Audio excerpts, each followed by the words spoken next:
పూరీలు పొంగటం చూశాను కానీ చపాతీ పొంగటం చూడలేదు. అందుకోసమే ఈరోజు నేను ట్రై చేద్దాం అనుకున్నా.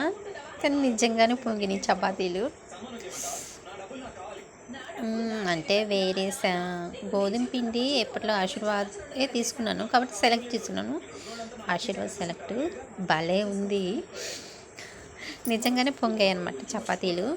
ప్లస్ నేను ఈ ఇది స్టెయిన్ ఉండిద్ది కదా చపాతీలు స్టీల్ది. సో చాలా సాఫ్ట్గా వచ్చింది చపాతీ పిండి కూడా. సో నేను దానికి తగ్గట్టే ఇంక ఇలాంటి స్టాండ్ తీసుకున్నాను ఒకటి. సో కుదిరిద్దా లేదని నాకు కొంచెం డౌట్ వచ్చింది. సో ఓపెన్ చేసి ట్రై చేశాను. స్టార్టింగ్ నాకు అంటే ఎప్పుడు వాడలేదు కదా, ఇప్పుడే ఫస్ట్ టైం వాడాను. కానీ భలే పొంగాయి నిజంగా. సో మీరు కూడా ట్రై చేయండి ఫ్రెండ్స్. చాలా అంటే చాలా బాగున్నాయి.